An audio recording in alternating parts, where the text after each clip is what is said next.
Assalamualaikum, jumpa lagi Football United ringan amatiran ala gua hari Selasa pagi. Sebelum aktivitas hari ini, gua mau bikin konten sebentar nih, bahas satu artikel yang berkaitan dengan pemain Manchester United dari Belanda. Siapa lagi kalau bukan Donny van de Beek ya. Jadi kabarnya ini ada 3 tim yang dihubung-hubungkan dengan Donny van de Beek. Ini dari beberapa sumber ya, salah satunya seperti biasa Manchester Evening News, tapi juga ada dari sumber-sumber lain ya. Kalau ada 3 klub ini, yaitu adalah Everton, Wolverhampton, dan juga Newcastle yang dihubungkan dengan seorang Donny van de Beek. Dan ketiganya ini macam-macam, ada yang secara pinjaman, bahkan ada juga yang ingin transfer langsung bahkan ya. Kalau tidak salah ya, Newcastle bahkan berani untuk membeli secara langsung. Ini masih dalam spekulasi. Dan Everton seperti biasa mengajukan opsi peminjaman. Tapi intinya adalah ada 3 klub yang ingin mengangkut Donny van de Beek di bulan Januari, karena memang dianggap Donny van de Beek ini kan tidak mendapatkan menit bermain yang cukup banyak, bahkan tidak masuk skema atau bahkan tidak dipercaya oleh Ole Gunnar Solskjaer, which is kalau menurut gua so far betul. Tapi seperti yang selalu gue bilang juga, kalau harus dilihat dulu paling tidak di sisa bulan November dan juga bulan Desember bagaimana di jadwal yang sedemikian ketat ini, di keadaan skuad Manchester United yang cukup banyak kekurangan terutama di lini tengah ini, apakah Donny van de Beek akan diberikan kesempatan atau tidak oleh seorang Ole Gunnar Solskjaer. Dan ini gue mau ngobrol ringan juga. Gue melihat Donny van de Beek ini, gue jujur aja kemarin gue lihat timnas Belanda bermain ketika menghadapi Montenegro dan juga pertandingan-pertandingan timnas Belanda yang lainnya. Louis van Gaal ini sekarang sering sekali bermain dengan 4-3-3 ya. 4-3-3 di mana 3 gelandang yang ada ini hampir selalu diisi oleh Wijnaldum, Frankie de Jong, dan juga Davy Klaassen. Nah, nama terakhir ini, Davy Klaassen ini menurut gua ringan amatiran ini adalah prototype seorang Donny van de Beek. Jadi Davy Klaassen ini adalah senior Donny van de Beek di Ajax maupun juga di timnas Belanda, yang menurut gue posisinya ini sebenarnya sama kayak Donny van de Beek. Bahkan Donny van de Beek ini kan bermain setelah Davy Klaassen kalau tidak salah pindah dari Ajax ke Everton. Dan setelah itu dia ke Werder Bremen. Donny van de Beek lebih punya tempat lah katakanlah. Dan ketika Davy Klaassen ini tenggelam di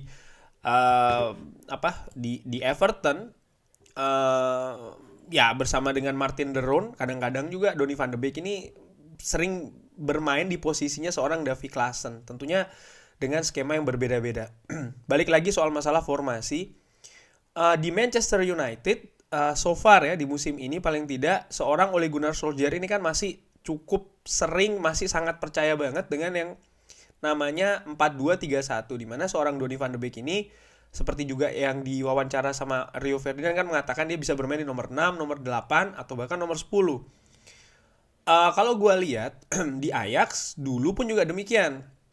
Ketika formasinya 4-2-3-1, kadang dia bermain nomor 6, kadang juga nomor 10 di belakang striker. Cuman tipikal nomor 10 di era divisi dengan di Premier League ini kan berbeda. Dan juga ya dia saingannya Bruno Fernandes yang kalau kita nilai lebih tinggi lah, jauh lah level permainan, kualitas, visi dan lain-lain di atas seorang Donny van de Beek ya, Bruno Fernandes maksud gue. Nah, bagaimana dengan role lain nomor 6, nomor 8? Sempat dicoba, kalau tidak salah gue ingat sekali salah satunya adalah ketika menghadapi Young Boys. Cuman pada saat itu sebenarnya dimulainya dengan dengan lumayan lah katakanlah ya. Cuman akhirnya karena Manchester United bermain dengan 10 pemain, jadi ada perubahan strategi yang harus dilakukan, dan ya Donny van de Beek tersingkir karena itu tadi korban strategi karena keadaan. Nah, ada satu formasi yang menurut gua sih kenapa tidak dicoba ya oleh Gunnar Solskjaer, ini ringan amatiran ala gua, untuk mengakomodir seorang Donny van de Beek. Apakah itu nanti akan dipakai ketika menghadapi Watford atau pertandingan-pertandingan lain ya bisa saja gitu ya. Formasi apa yang gue maksud? Formasi 4-3-3. Di mana formasi ini hampir selalu digunakan oleh Louis van Gaal di timnas Belanda, dan posisi Donny van de Beek ini yang gue harapin adalah bermain di posisinya Davy Klaassen. Nah, kalau melihat dari situ sebenarnya formasi ini tuh sudah pernah dimainkan ketika Manchester United menghadapi West Ham di Carabao ya. Dan pada saat itu kalau gue nilai sebenarnya, dan Donny van de Beek bermain 90 menit full ya. Dan menurut gue sih tidak buruk-buruk banget penampilan dari seorang Donny van de Beek di sisi sana. Dia bisa mengawal dengan bagus ya daerahnya, artinya tidak sering bocor. Walaupun di belakang dia ini ada seorang Diogo Dalot. Gue membayangkan kalau di belakangnya dia ini ada seorang Aaron Wan-Bissaka, mungkin bisa jadi lebih secure, lebih aman ya, sehingga Donny van de Beek bisa lebih konsentrasi untuk membantu lini tengah atau bahkan lini serang di depannya ya. Dan juga pada saat itu gue ingat bener, Manchester United lebih sering bocor dari sisi kiri. Pun golnya West Ham kan juga karena sisi kirinya Manchester United yang bocor ya. Nah, di formasi 4-3-3 ini kalau gue bayangkan saja, seorang Donny van de Beek ini mungkin kalau back 4-nya oke lah. Siapapun di back kiri, back tengah, back kanannya kalau gue bayangkan seorang Aaron Wan-Bissaka yang punya sisi defensif lebih bagus, walaupun sekarang lagi bermain buruk ya.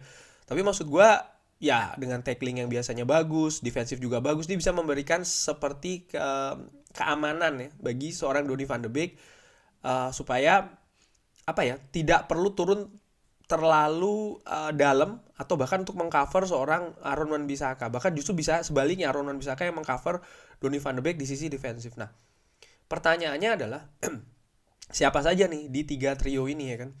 Dengan opsi yang sekarang ada di Manchester United, ada Scott McTominay yang bisa tampil di tengah ya kan. Lalu di sebelah kiri ya bisa dikasih ke Paul Pogba atau ke Fred, atau bahkan di posisinya Scott McTominay yang di tengah itu bisa juga ditempati oleh seorang namanya Matic ya. Walaupun gue lebih srek seorang Scott McTominay karena nanti perannya akan seperti gelandang bertahan ya, DM.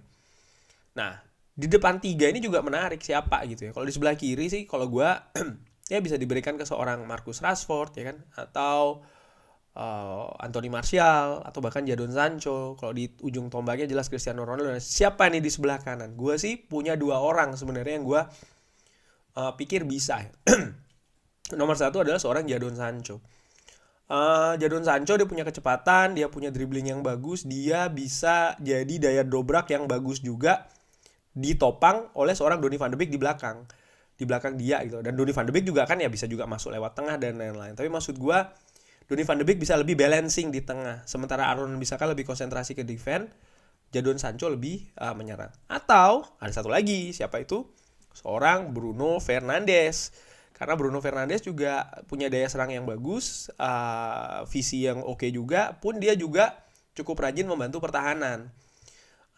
Di situ juga punya opsi lain, seorang Mason Greenwood ya, bisa juga ditempatkan di sisi kanan. Jadi sebenarnya punya banyak opsi, punya banyak pilihan ya, supaya itu tadi Donny van de Beek bisa berkontribusi kalau gue pikir ya, terutama kalau dilihat dari tiga striker di depan itu. Kalau gue sih lebih serak sebenarnya seorang Bruno Fernandes. Kenapa? Karena Bruno Fernandes itu tadi dia tidak segan untuk turun ke bawah juga ya kan, dia cepat banget kalau mau bertransisi dari bertahan ke menyerang. Cuman itu tadi balik lagi ke awal ngomongin soal Donny van de Beek ini.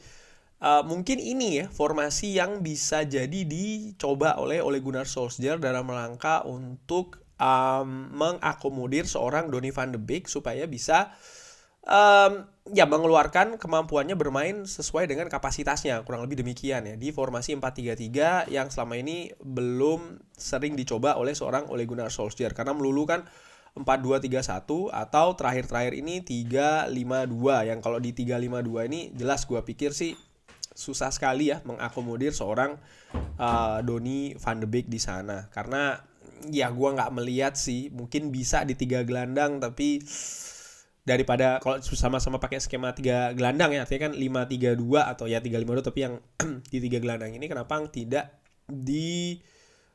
kasih ke yang 4-3-3? Karena kalau di yang di 3-5-2 atau 5-3-2 di 3 di tengah ini Gue lebih suka seperti yang kemarin dipasang, ada Fred, Scott McTominay dan juga Bruno Fernandes, dan 2 striker di depan. Nah kalau 4-3-3 ini kan Bruno Fernandes bisa lebih didorong ke depan, jadi salah satu di antara 3 trisula tersebut ya. Kurang lebih demikian sini ngobrol dengan amatiran ala gue. Menanggapi berita banyak juga nih klub-klub yang berminat kepada seorang Donny van de Beek ya. Gua sih masih percaya Donny van de Beek bisa ya kita lihat lah by the way sisa bulan November ini gimana, dan juga di bulan Desember. Kalau memang dia tidak memiliki kesempatan, berarti memang harus out, karena memang keadaan sekarang kalau ringan amatiran ala gua ini seperti sangat mendukung seorang Donny van de Beek untuk punya waktu atau menit lebih dalam bermain untuk Manchester United. Kurang lebih demikian. Thanks for watching. Kalau ada pendapat lain, ada usul formasi lain untuk seorang Donny van de Beek ini, bisa drop di kolom komen. Thanks for watching. Jangan lupa like and subscribe. Assalamualaikum warahmatullahi wabarakatuh.